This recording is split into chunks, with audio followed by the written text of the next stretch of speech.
there like a buzzing noise coming from your side? Yeah, that's my computer just being weak. True. Can't do much at this point. Is that better? That's better. Yeah, cool. Let's do it. G'day guys, welcome once again to the tripod. This week we'll be going through round 10 of the NRL. Hang on, just gotten the graphics wrong there for a second. Going through round 10 of the NRL. Last week a slight winning round for us, 22 and 18 on best bets. So I'm still over 1.5 years now. 1.5 years, and we have not gone back-to-back losing rounds, which is good. Slightly down, as you would have seen in the graphics, slightly down on best bets this year, but up. If you put $50 on all of our multis, you'd be up over $900 roughly. So certainly a winning year so far, although not up to our general standards, which have been 60% over the past 4 years. Jacob, how are you, mate? Yeah, good, thanks. We recapped last week from the stadium. We were at Magic Round. We really enjoyed the concept. I think it's going to be in Brisbane for another year or two. We got to have a beer with a couple of lads who listened to the pod, which was really nice. And we look forward to it, and we encourage people who didn't get to go this year to try and make a plan and go next year, because it was really cool having, all 8 games in one town. And we saw one really good comeback, near comeback in the Raiders, and then it ended on a down note for us because we took the Cowboys and they weren't good enough against the Bunnies. But we recapped that in a little 15-minute video that you can catch, where we spoke about, yes, we did hit our best 4 head-to-head sides last week, which allowed us to make a few $100s in multis.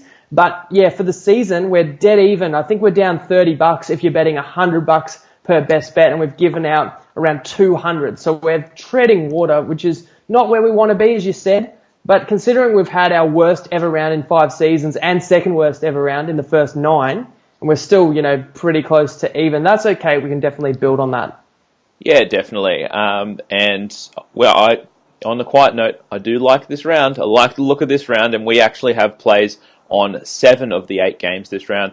Before we get stuck into Storm v Tigers, obviously the normal stuff, make sure you're in our group, Tripod Punters Tips Forum on Facebook. Make sure you've got the free Tripod app, TRYPOD, in the App Store and in Google Play. You can obviously download that one for free, or just check out the description to this video if you're watching on Facebook or bloody YouTube or on a podcast, wherever you are, it'll be in the show notes. So make sure you're in them. We will post, obviously we'll have all our best bets that we've gone through tonight, and then we'll have additional best bets tomorrow morning at around 11 or 12 a.m. And multis, obviously, tomorrow afternoon. So make sure you're in the app for that. Let's get started. Storm laying 12 points, hosting the Tigers. 38.5 is the total. I guess in terms of personnel info, the Storm lose Jerome Hughes and Curtis Scott, and the Tigers are relatively unchanged. The Tigers are a decently solid team. I mean, obviously they pumped the Panthers last week, which we didn't foresee. But I guess they scored 24 points in the first 20 minutes. It was unlike something I've ever seen in the NRL, and certainly from a Tigers team that generally has a solid D and struggles to put on points sometimes. But the Storm, they had that breakout win that we predicted that one. In the Storm, one of our favourite sides last week, and they obviously pumped the Eels by 54 points, I think. So a lot of people are going to say, all right, the Storm are back. They've had a pretty mediocre month or so. Now they've pumped the Eels. Everyone's going to be jumping on the Storm. I guess the issue is the Tigers are not that bad of a side. They're a solid side, and a line of 12, I understand that the Storm are at home, they have a decent home field advantage, but a line of 12 for a Tigers side that you could say is pretty much right around average in the NRL seems like a little bit too many points for me. Yeah, you have to give the Tigers credit and say they're at least average, if not above average. They find themselves in the top half of the 8. In fact, if you look at the ladder, I believe the Tigers' points differential is 0. So you don't get much more average than that in terms of plus minus. Now, a couple other factors to consider. The Tigers beat the Storm in Amy Park last year, and in fact, again, when they had a rematch at a neutral venue in Auckland. So beat them twice last year. For us, we're going to be taking the Tigers in a couple of plays. But that is a concern because the Storm, sometimes in games this season, they've come in as a big favourite, double-digit favourites. And they underestimated their opponent a little bit in the Dogs and the Warriors, who they both played in Melbourne. I don't see them underestimating the Tigers because they lost to them both times last year. You mentioned that Jerome Hughes is out, Pappenhausen in. Geez, they just have unlimited depth of talented outside backs. If you haven't seen this Pappenhausen play, he reminds me of a young Gutho in his skill set and then the way that he's a live wire and affects games. The Tigers get back Josh Aloiai, and yeah, it's hard to take a lot away from either of their games last week. Like the Tigers, not just 4 tries in 20 minutes, they scored tries in back-to-back-to-back sets. Ridiculous. You never see that in the NRL. Ridiculous. 4 tries in 13 minutes, and it was 1 try each after that first 20 minutes. So strange game for the Tigers. But we think that they can compete down there in Melbourne. And yeah, we're able to get a line above 12. It's just enough for us to have faith that the Tigers can make this one competitive. Yeah, and I fucked up on the graphic there. Thanks, Nick, for letting me know. He actually mentioned that Tigers were plus 12.5 at $1.90. I had plus 12.5 at $1.83. It's actually in the pick your own line section. We're taking 13.5 just for a little bit of extra safety there. That's in the pick your own line section on both Neds and Ladbroke. So Tigers plus 13.5. $1.83. Yeah, and we spoke about this. Do we take 12.5 $1.90 or 13.5 $1.83? I mean, yep. Croft, Munster, Smith, all crafty individuals who could slot a field goal that would be heartbreaking to lose by 13. Get 3 scores ahead, and they know back their defense. So just for that extra safety, we bought the point for 7 cents. Indeed, we did. Next up, everyone's most hated team, the Panthers, are laying 2.5 points against the Warriors.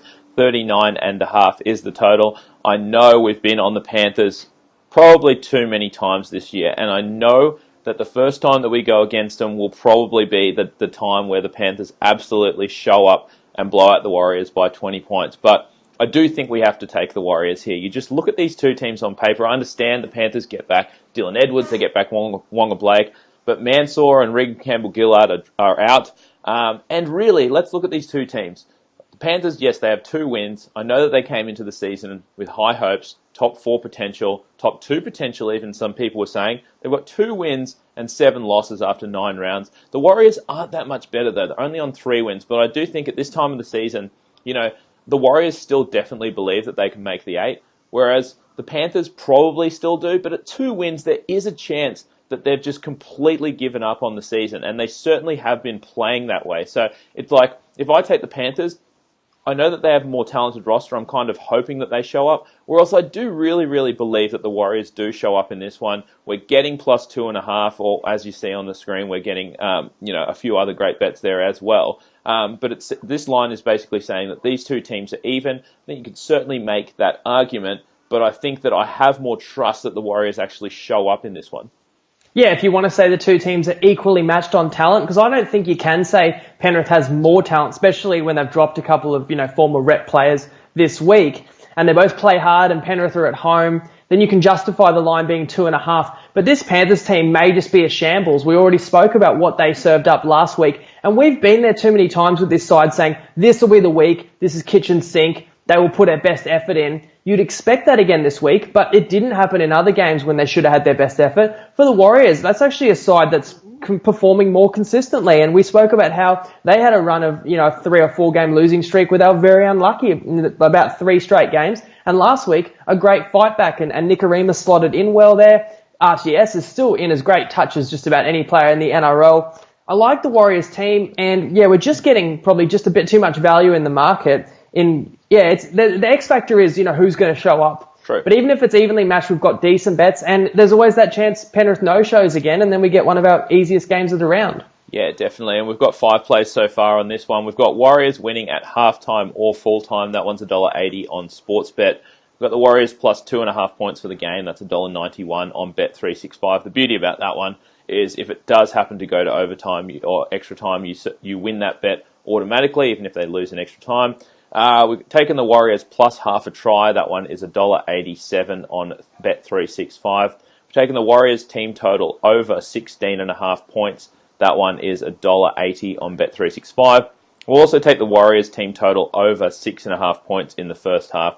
That's $1.85 on Bet365. And just one other point I wanted to make, and that is that the Warriors do remember coming to this ground. It was about mid-season last year during Origin when Panthers had 5 players playing, rep footy, and the Warriors came in full strength, not missing anyone in Origin period, and it was a Friday night game, and the Warriors needed the win to get towards the 8, and they got pantsed. It was a team led by a bunch of reserve players and, young up-and-coming stars like Jerome Luai led the way for Penrith, and Panthers won that game by 30, and I think New Zealand remembers that, and they're not going to underestimate this Panthers side that's below them on the table, because that was probably just about the low point of their season. And we talk about home ground advantage being worth 2 or maybe a little more than 2 points. But if a team is playing really badly, it doesn't take much for a crowd to get disenchanted. So that will be interesting as well. This crowd doesn't have a lot of faith and is not getting a lot of joy in 2019. And when a team's losing, less people show up and they're less they're less not amped. as loud and less amped and that sort of thing.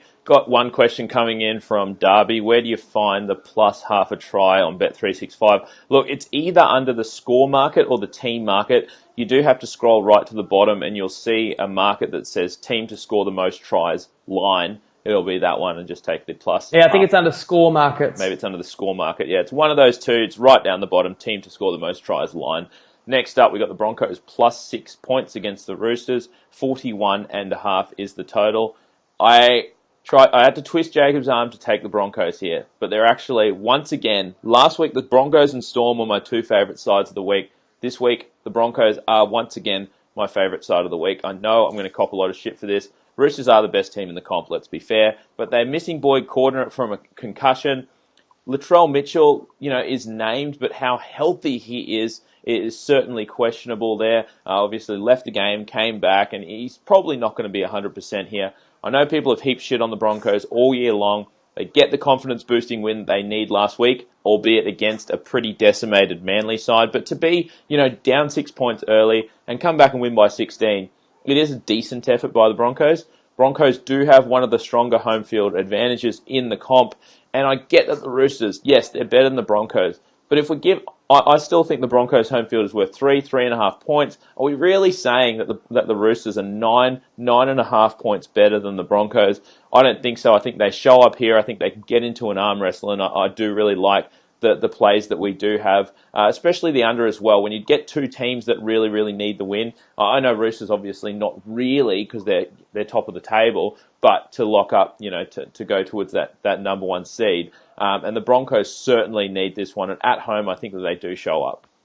This game gives me flashbacks that I preferred not to have. So just talk about that. It was last year. I was sitting in the members for the Broncos, but I was cheering the Roosters because we took the Roosters minus 3.5 around mid-season last year against the Broncos. The Roosters were winning by 6 late. And I was there with my missus, telling my missus that James Roberts, watch out for him. He's got more speed than Oxford Street. Sure enough, he scored a 90-metre try to tie the game. The crowd goes crazy. Okay, it's hard to win minus 3.5 from there. It's very hard to win when Izako has like a 40-metre solo try and gets the win. And we copped so much shit for going against Brisbane and taking the Roosters. This is like a year ago. It's funny how things change, isn't it? But this week, I can make a case for both teams. I really like the Brisbane forward pack and their bench, the depth that they do have there. I think Dearden's doing okay. I don't want to get too carried away with Brisbane because their 2 good wins they've had in the last 3 games have come against depleted sides. You mentioned Manly, they lost their centres, Coruscant was injured, and when they beat the Sharks, it was a similar story. They could barely field 17 players. So let's not assume the Broncos are right as rain. And also, although I will say that pretty much that same depleted Sharks team did beat the Storm the very next week. Yeah, that's true. But Jack Bird out as well. True. So Szymanski moves to centres. Izako back to the wing. James Roberts still getting the cold shoulder, even after what he did to the Roosters last week. Seguiaro into the reserves. I didn't love that game from Jake Turpin. I think what really pissed me off about him was needless penalties he gave away, rushing out of the line, got caught offside, did a needless high shot that left Manly off the hook. Maybe that was just him trying to inject energy into the game. So we'll see how it goes. Of course, Boyd Cordner is out. Tupou and Mitchell named, but like as you said, Mitchell did that groin injury. We've seen the Roosters scratch players late before kickoff. There's no certainty Mitchell would play in this one. And, we have to also remember, and this is, whether you want to see it as a positive or a negative, it was only 6 weeks ago the Broncos got thumped 36-4 at the SCG by the Roosters. Now, it's hard to thump a team, 6 weeks apart in the NRL, the same team. So I think that the Brisbane's going to remember that one. This time, they're at home. And, yeah, I didn't love them, but getting more than a converted try with the Broncos is just enough for us to take them because they are trending in the right direction. Yeah, and at this point, we've just got 2 plays on it. We've taken the Broncos plus 7.5 points. That one you can also find in the alt line on Neds and Ladbrokes. It's $1.83. Just taking that extra point for a little bit of safety there.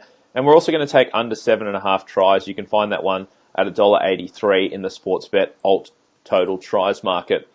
Next up, we got the Titans minus 3.5 points against the Bulldogs.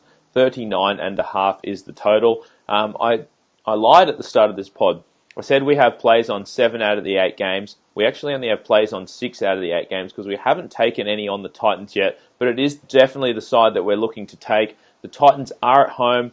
There's certainly a strong case to be made that the Bulldogs are the worst team in the comp. Yes, the Titans lose Michael Gordon, but me and Jacob have, for probably over a year and a half, kind of said Michael Gordon is definitely past it. And you move AJ Brimson to fullback, you get another ball player back there. He's might even be faster than Michael Gordon at this stage in his career. And honestly, Michael Gordon this year has not been fantastic for the Titans.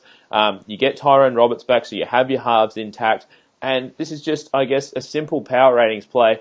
I think that the Titans are certainly better than the Bulldogs, and I could say you could say that they're at least a point, 2 points better than the Bulldogs. They're at home. This line's pretty much saying, you give 2.5 points for home field. This line is 3.5. It's basically saying that they're even teams. I certainly don't think so. I think the Titans still should have top 8 aspirations. I think they get the job done by 4 or more on Saturday, and that's why I think we will be taking the Titans come tomorrow morning.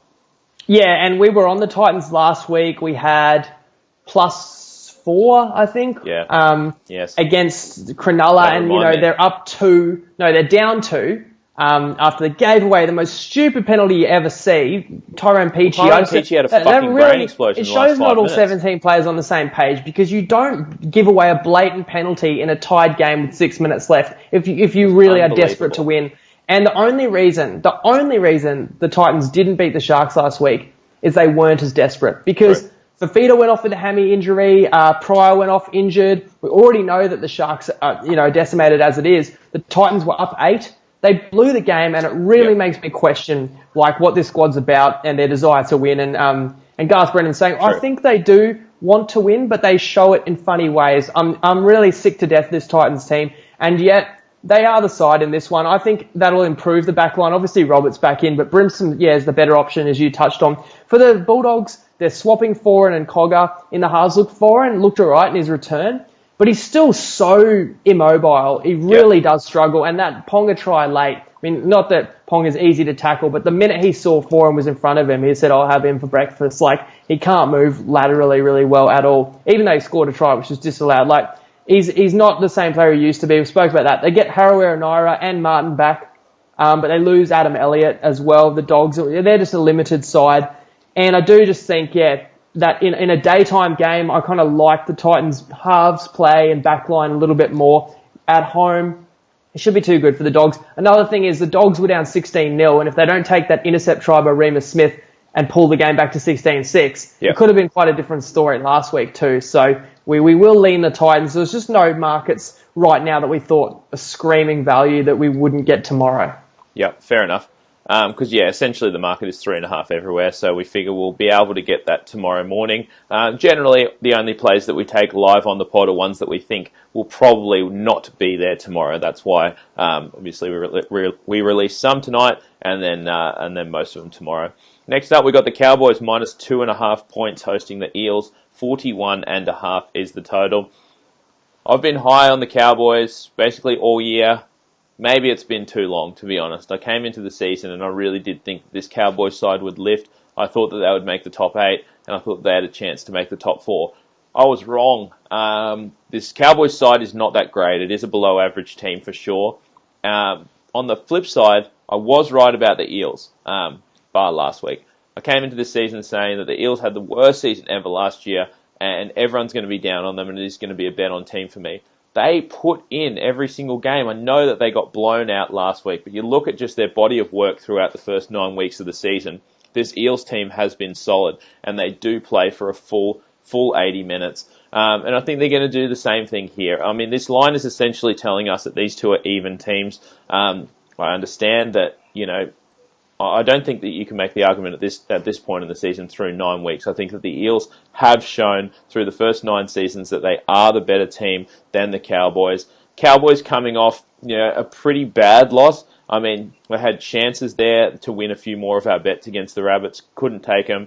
But the Eels, on the other hand, are coming off their worst loss of the season. an absolute blowout, 50-plus point loss, they are going to hear it. And they've probably heard it all week long. People saying, a team can't win has never won the premiership after losing by 50-plus points in the regular season. They are going to be pumped up for this one. You always do want to take a team off an absolutely horrendous loss. I think the Eels show up here, and I think they're going to be too good for the Cowboys. And I think this is another one where you've got a small dog, and I expect them to cause the outright upset. Yeah, I really have a lot more confidence in the Eels in this one. So speaking about the Eels, what's going to put people off them is obviously the horrendous scoreline. They conceded 60 last week against the Storm.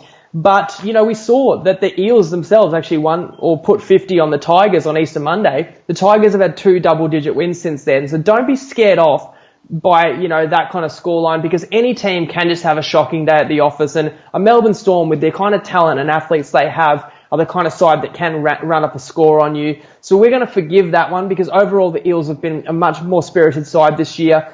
Sivo injured. Will Smith into the halves for Salmon. A bit more experience there. I don't think that's a bad thing. And they've shuffled their bench with Maroa to the bench, and Manu Mau's going to start. And the Cowboys, speaking of their forward pack, Tamalolo must have had his quietest game just about of his career on Sunday. We could have really used him, because we had, plus 10, and they lost the game by 16. Yes. We're at the stadium, but they put the stats up on the big screen. Top 8 meter getters in this game. Tamalolo's nowhere to be seen. And usually he's doubling up everyone else on the field with his production. And I think a little bit of the reason is there's no backup for him. Matt Scott, I hate to say it, shell of himself. Gavin Cooper is a shell of himself now as well. Must miss like the other Jonathan Thurston. Can't seem to do much without him. Of course, they miss Maguire. Their backline's a little bit better now with Kyle Felt back, and I think Kahu is a better fullback, and you move O'Neill to the centres. I think he's garbage, but he's a better centre than winger. I agree. And he's garbage, and I think he scored a try 3 out of 4 last weeks, and they're all off kicks because the Cowboys are kicking early in attack because they got nothing else. And let me tell you, that try off the side of Morgan's boot to O'Neill, if he meant it, that's brilliant. And if he meant that, I am annoyed he wasted it in a 16-point loss. We need that shit for Queensland. Why don't you save that? That's the kind of thing you need to do, as an underdog for Queensland to give them any hope. Because I think Morgan will be there. But even Morgan has been all right. You can't blame him, because I think, it starts with the forwards. But yeah, there's not a lot going well for the Cowboys this year, whereas the Eels overall, I think, is the better side, and we're getting them as an underdog, so we'll be playing the Eels this week. Indeed we are. We've got 3 plays at this point. We're taking the Eels winning at halftime or full-time. The best price on that is $1.85 on BetEasy. We're going to make a mechanical Eels plus 4 points. That one ends up at $1.80. I think I have that written as $1.90, but it's $1.80. We're going to put 5% on the Cowboys at 17. Cowboys to win by exactly 4 points. That is $17 on Bet365. You're going to put your remaining 95% of your stake on the Eels plus 3.5 points at $1.90 on BetEasy.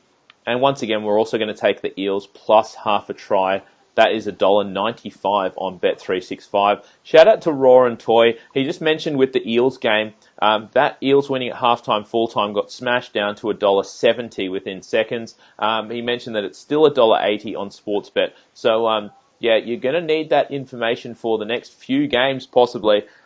Because, once again, if you see us give out a bet at $1.85, then you go to check it, it's $1.70. Don't just auto-play it.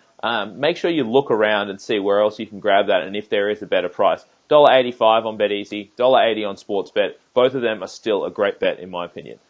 And speaking of BetEasy and, the odds getting smashed, we were looking for best bets as we do every Wednesday. There's even less markets than they've ever had before. BetEasy didn't have halftime totals. They didn't have halftime lines or second half lines. They've had every other round this season. Our job gets harder and harder when the bookies are getting more and more scared to put up their markets early for fear of being a little bit wrong, a few cents or a half point here or there wrong and getting smashed. So I guess we're doing something right. You know what's fucking hilarious? I don't know if this is right or not. Someone just commented that the Cowboys are $2.05 to be winning at halftime or full time, which is completely fucking wrong, obviously. Well, you'd bet both sides. We don't even like the Cowboys, but of course you'd take that. Yeah, even though we don't even like the Cowboys, at that price, you would 100% take the Cowboys in that market, for sure. To get a favourite winning at halftime or full time for plus money is fucking ridiculous. Next up, we got the Raiders plus 2 points hosting the Rabbits. 42.5 is the total. I guess a strangely high total in my opinion, given that you've got Alex Johnson out, you've got Rapana injured, and it's going to be a fucking freezing cold Saturday night in Canberra. In this one, once again, I think we do like the home team. We like the Raiders here.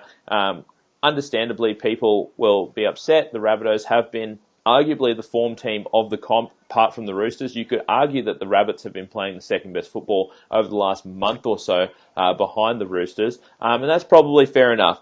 But let's be real here. The Rabbitohs aren't that much better than the Raiders. Yes, they are the better team, but the Raiders have a decent home field advantage as well. You're getting towards the colder months of the season. It's going to be freezing there in Canberra. The Rabbitohs aren't going to be as used to that as normal, so you do get a decent bump for home field for the Raiders. And let's be fair, their body of work has been very, very solid. I know that they lost to the Roosters last week, but they put in a great effort. Losing to the reigning premiers by 6 points and coming back and not folding is a very, very good effort in my eyes. Or else the Rabbits beat a Cowboys side that just absolutely did not show up and were pretty woeful, to be honest, last week. So although I think the Rabbits are the better team, I think that if we're catching 2.5 points with the Raiders at home, I think that's enough to get me over the line.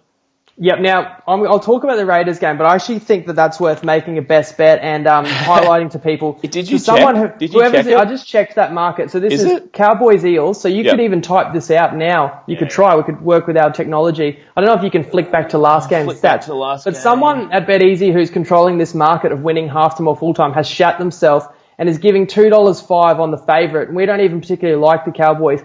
But that would be a best bet. Yep. And it's literally changing before my eyes. It just went to $1.95. So maybe don't worry, because they'll fix it in a second. Yeah. But of course, the reason that they've got that wrong is because in that market, both sides can win. Because obviously one team can be winning halftime, the other can win full-time. But I think they've got the work experience kit on there tonight, and they're pricing it as if it's a two-way market. So, I mean, yeah, I don't think we'll grab it as a best bet. But if anyone's watching now, I'll just type you can it still out. get it. I'll just type it out. If it stays there for like an hour or whatever, then it's still $1.95 on the Cowboys because they don't understand how that should be priced. Fucking idiots. Nice. So Anyway, all right, about this Raiders Rabbitohs game, our bet on this one is a little bit more to do with faith in the Raiders. They've been really consistent, and look, we were at the game on Sunday at Suncorp. One thing that was very alarming was the amount of long range tries they gave up, especially first half. They got absolutely torn to shreds, and they were losing 30-6. It's great that they came back. I mean, part of the reason they came back was the Roosters lost Cordner, Tupou, and Mitchell. But it still showed some spirit. Now, Leilua was already pulled out for the season with a neck injury before the game. Rapana, knee injury, so that's not good. But Alex Johnson on the other side of the ledger, you got some attacking players there, as you touched on. That's why we like the unders in freezing cold Canberra. I mean, I think that the Rabbitohs have been the most consistent side in the NRL. And you have to take your hat off to Bennett because Jizzy has this team chiming. They haven't missed a beat. And, I mean, Cody Walker playing career best form has to be in the mix for Origin. Cook, obviously, is walking into Origin. Cam Murray, I think, will be in that Origin team. Even Adam Reynolds. And not to mention, Burgess, just to talk about key players stepping up every week. Yep. And so I can understand why the Rabbitohs are favoured, but I do feel like you've got to give a little bit more respect to the Green Machine down in Canberra to keep it close and just enough value for us to grab another underdog. Yeah, definitely. And we've got 5 best bets on this one so far. Once again, we're taking Raiders winning at halftime or full-time. That is $1.85 on BetEasy. Once again, if people smash that and the Rabbits turn into, winning at halftime or full-time at plus money, certainly grab that one as well. Essentially, what you're doing there is just getting a free roll on, one team to be winning at halftime or the game, and then the other team coming back and winning, which is probably about $4 or $5. You can't lose both. So worst case, you're going 1-1, and obviously, as you say, there's that chance of going 2-0. Excellent. And next up, we've got Raiders plus half a try. That one is $1.85 on Bet365. We're taking the game under 42.5 points. That one's $1.91 on Bet365. We're also taking the Rabbitohs team total under 22.5 points. That is $1.80 on Bet365 as well. And we're going to make ourselves a mechanical Raiders plus 4. That's $1.80. So if they lose by 4, we do get our money back. We're going to put 58% of our stake on the Raiders plus 4.5 points. That's $1.73 on Unibet. We're going to put 42% of our stake on Raiders plus 3.5 points. That is $1.90 on BetEasy. And for all the flack we've copped this season and our tips are not doing as well as they have, we've kind of set the bar so high for ourselves that we've gone 60% 4 seasons. So now people expect like that's normal. That's what you should do. You should do 60% or better. So that makes it hard for us because, you know, this year we're closer to breaking even and we're absolutely hearing about it. But don't the bookies still scramble when we give out a best bet? Yeah, absolutely. They shouldn't be because we're not even doing that well in our best bets. We spoke. They should just be leaving the odds there. But hey, they're not willing to take us on some of these. Indeed, they aren't. Next up, we got the Dragons minus 2.5 points hosting the Knights, or actually not hosting. It is on a neutral venue out there in Mudgee, and 41.5 points is the total. And the funny thing is, I didn't actually realise that this was on a neutral venue initially when me and Jacob had our chat, a couple of hours back. And I said I have a lean to the Knights, and then you told me it was at a neutral venue, so that pushed me over the edge because, as we know, home field is worth 2.5 points. But the way I look at this game is I think the forward packs are slightly evenly matched. I think the Dragons, you could argue, certainly have a slightly better forward pack. But then you look at the Knights, 6-7-1, and I think you have a huge advantage there. The Knights have been playing solid footy, and I don't know, I still like the Knights here, even though it might be the square side. The Knights have won 3 straight games, the Dragons have lost 3 straight games. But, you know, for this Knights team, I don't think they're going to be like, all right, sweet, we've won fucking 3 in a row, let's absolutely chill. You know, they haven't made the finals in a while. They want to make the finals. They haven't won 4 games in a row since early 2015. That's 4 years. More than 4 years they haven't won 4 games in a row. I think that will motivate them. I think there might just be something wrong with this Dragons side. And I think that, you know, to say that the Knights are 2.5 points worse than the Dragons, I think is wrong. I think that Ponga can step up here. And I think overall the Knights probably have, you know, a similar, if not better, roster here. And on a neutral venue, you give me 2.5 points, fuck yeah, I'll take it. Yeah, you talk about like the 7-1, Pearce playing awesome, and Ponga is really starting to really flourish now that he's been moved back to fullback. And of course, Corey Norman had the fractured cheekbone injury a couple of weeks ago, and people might forget that Gareth Widdop was arguably the best player on that team. He's not there either, and it starts to show now when they've had double-digit leads into the second half 2 weeks in a row, and they're not winning these games, and there's lots of reasons for that. But one is the halves aren't kicking them home because there's a lot of pressure on Ben Hunt and not a lot of help for him. And when he's under a lot of pressure to do everything, he doesn't always play his best. And yeah, the Knights forward pack, you know, while on paper they don't look as good as the Dragons, they're getting better every week. You've got to remember, it's a brand new front row, it's brand new, you know, lock there. So that's your 3 middle forwards, all kind of, you'd expect improvement as they gel with the side. That's both in attack and in defence. And they have shown improvement. They've won their last 3 games and they've performed well their last 3 games. And I actually think that they're the better side at this point. Connor Watson got hurt last week and may not play, but if Leno's back in, Connor Watson has not been one of the main reasons that the Knights have been winning, so I'm not too concerned about that. I just believe that we're getting a side that's going in the right direction, and we're catching some points as well, so we've got to take the Knights. Yeah, definitely. Before I go through the 3 best bets that we've got, I just wanted to touch on, just in regards to that Cowboys-Eels game. Obviously, we mentioned that, you know, if the Cowboys are $2.05 to win halftime or full time, you definitely take it, and I definitely still would take it. And once again, they're $1.64 to win the game. No, so I know. If they're $2.05 to winning at halftime or full time, you're getting 50 cents absolutely, more. Absolutely. Plus, you could win the first half. What we didn't mention though is another way that you could lose this bet is just if the game is a draw at 40 minutes or at 80 minutes, then obviously you would lose both of those bets. So that's one to keep in mind as well. But full time, it would have to be a draw at 90 minutes, which is, you know, very unlikely. Oh yeah, you're right. It includes overtime, so I guess it would have to be a draw at 40 minutes or at the end of the game. Let's take the Knights winning at halftime or full time once again. This one we've got a lot of short underdogs that we're taking winning at halftime or full time. I think it is good value. You'll find that one at $1.85 on BetEasy once again. We'll take the Knights plus half a try. That one is $1.95 on Bet365. And we'll also make ourselves a mechanical Knights plus 4 points. Ends up being $1.80. You're going to do that by, once again, putting 58% of your stake on the Knights plus 4.5 points. That one is $1.72 on Unibet. You're going to put your remaining 42% stake on the Knights plus 3.5 points. That is $1.90 on BetEasy. Yeah, and if you feel like you've got deja vu, I mean, we do there are a lot of teams that are 2.5 point underdogs this week. That way. And apart from the Bulldogs, we like all of those short underdogs. And we think those games are going to be bloody close if not the dog gets up. So we're grabbing a lot of similar players. And yeah, I don't think many people were betting markets like winning at halftime or full time before they followed us and kind of saw that we proved we could get a lot of success getting a team that is a short underdog.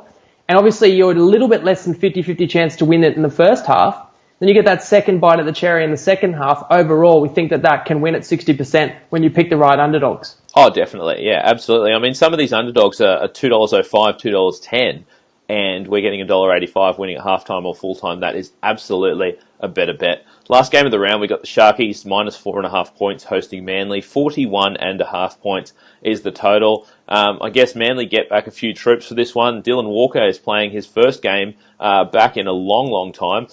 George Tafua's back, Adam Fanua-Blake, and obviously you get Lachlan Croker back there. I actually have a lean to Manly in this one. I understand that the Sharks have been very solid lately. Beat the Storm, they come back, they beat the Titans. I don't think they should have beaten the Titans in that one. I thought the Titans were the better team for most of that game. So I think that an 8-point win is certainly deceiving of how how close that game was. I thought that game was very, very close, pretty much a coin flip. You get Manly, who pretty much hung tough with the Broncos for a while there, especially in the first half, and then kind of got trounced in the second half. But that kind of happens sometimes at Suncorp when the Broncos do get a roll on.